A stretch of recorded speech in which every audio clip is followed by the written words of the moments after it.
মধ্যপ্রাচ্যে উত্তেজনার তাপমাত্রা চড়ছে, কিন্তু মাঠের খেলা উকি দিচ্ছে ইরানের মেয়েদের সামনে। তেহরানের অস্থির সময় পেছনে রেখে ইরানের নারী ফুটবল দল এখন অস্ট্রেলিয়ার গোল্ড কোস্টে। লক্ষ্য একটাই, এশিয়ান কাপে লড়াই করে 2027 নারী বিশ্বকাপের টিকিট নিশ্চিত করা।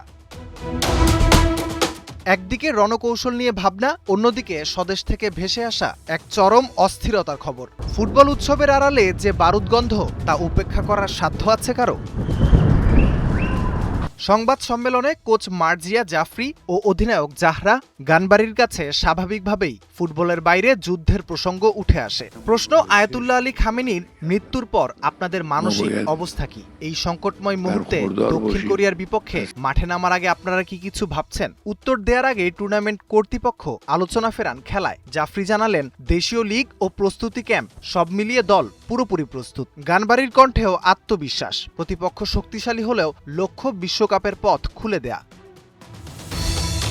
গোল্ড কোস্টের গ্যালারির গর্জন ছাপিয়ে তাদের কানে কি বাজবে তেহরানের একের পর এক বিস্ফোরণের শব্দ? এত কিছুর মাঝে ফুটবলই হয়তো এখন তাদের একমাত্র আশ্রয়, দমবন্ধ পরিস্থিতিতে একটুখানি নিঃশ্বাস ফেলার খোলা জানালা। রাফিউল ইসলাম রাতুল, ৭১।